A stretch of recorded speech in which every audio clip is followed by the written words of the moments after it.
All right, so the NYPD is taking extra precautions in the wake of the U.S. bombing of Iranian nuclear facilities over the weekend. Yeah, Iran has vowed retaliation against the U.S. over the attacks.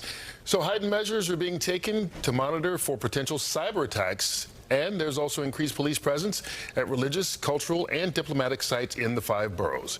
Joining us right now is NYPD Deputy Commissioner of Intelligence and Counterterrorism, Rebecca Weiner. We appreciate you coming in here at some tense times all over the world. Thank you for joining us, first of all. Thank you. All right, so with the strikes over the weekend, obviously, one would assume things are ramped up here. We talked about certain sites. Is it different, though, than what you do on a daily basis? And if so, how much? So we've been in a heightened threat environment for some time, since October 7th. We've talked about this together, and there have been various inflection points along the way. What happened over the weekend was another inflection point. But the machine that we have to deal with it, to deal with any threats that are going to come our way, is the same, and our response is, of course, tailored to the specifics, but the same.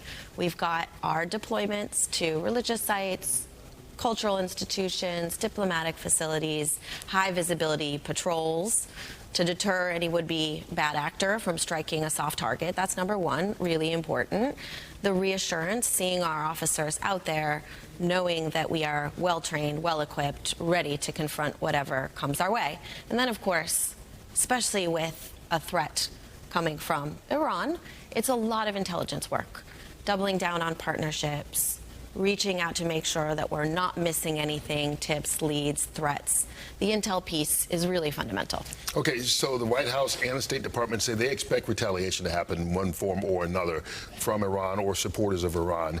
Have you heard any more chatter or anything since the strikes happened? So, you know, you're already seeing, and you have been over the last 10 days, a conventional military response, a robust one from the Iranian government, which will continue. And in the region, there's a lot going on. There may be reprisals focusing on U.S. military and other assets in the region.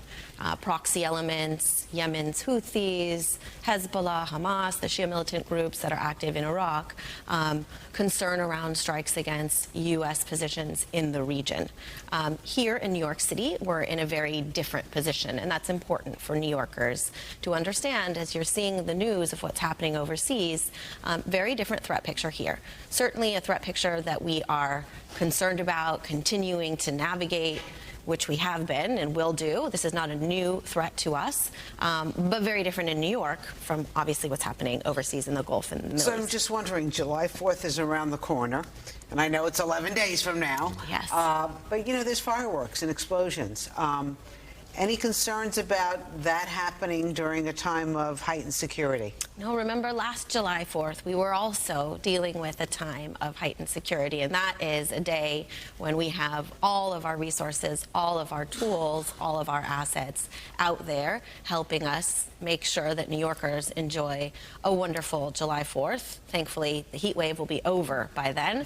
But as you say, 11 days is a long time in this world, so we're going to be prepared to deal with whatever the situation looks like on July 4th. Can we talk about cybersecurity, because that's another concern, and I know that's your forte. What do we have to know about, you know, going online? Do we get money out of the bank? Like, what should we know about right now? No, you should be doing your daily business the way you normally do, and that's also really important to know.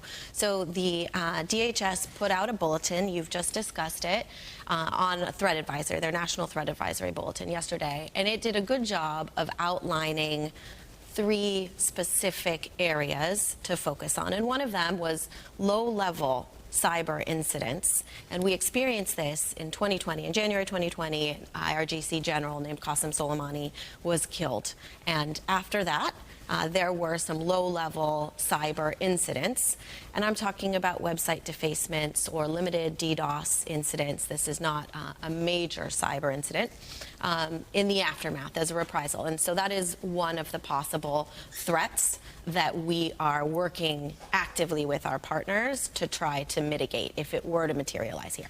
Okay, your job is to make sure that we just do our lives and live normally. Yes. We go to the bank, we turn the electricity on, it works, those kind of things.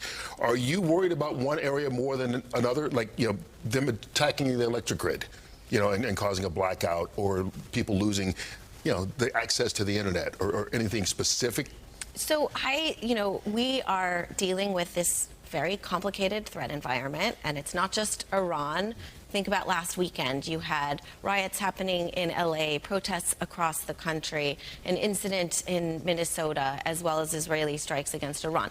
So we have to be able to deal with all of the threats as they manifest. And really important, we have tremendous partnerships with federal, international, state, locals, and we've been dialing into those very energetically over the last 10 days.